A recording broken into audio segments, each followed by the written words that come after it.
Okay guys, so we're just jumping right into it today. I'm at Home Depot picking up these PVC pipes to go ahead and put my backdrop together. Today I'm going to be using the 1-inch PVC pipes. If you look on the side, you'll be able to see the size there. Also, it should be on the price tag at the bottom of the shelf. These all come in 10 feet, so one pipe goes a long way depending on how tall you want your backdrop to be. You're also going to need some fittings. Be sure to check the box for the size of the fitting. So remember how I said I was using the 1-inch pipes, so I want to make sure I get the fittings that are labeled for 1 inch. And these are the fittings that I'm going to be using today. I drew a picture before going to Home Depot, so I had a little bit of a guide to know exactly what it was that I needed. And I actually didn't stick to these measurements, but again, it was a good guide to have.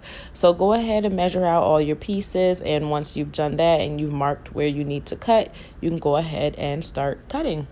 So if this part intimidates you, you can always get someone at your local hardware store to cut them for you if they have a cutting machine there. But I promise you guys, these things are so easy to use. Anyone can use them. They are specifically made for cutting PVC pipes.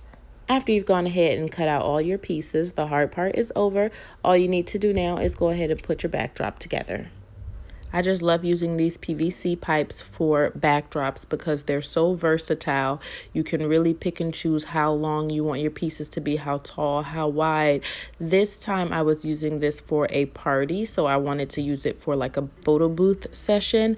But you know, it's great for using it for like your YouTube channel. If you're taking pictures, I've definitely used it a few times at a shorter size of doing a photo shoot for my daughter. So it's really great. Plus, it's super affordable.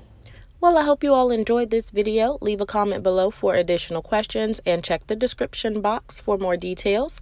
Don't forget to subscribe to my channel, and as always, thank you for watching.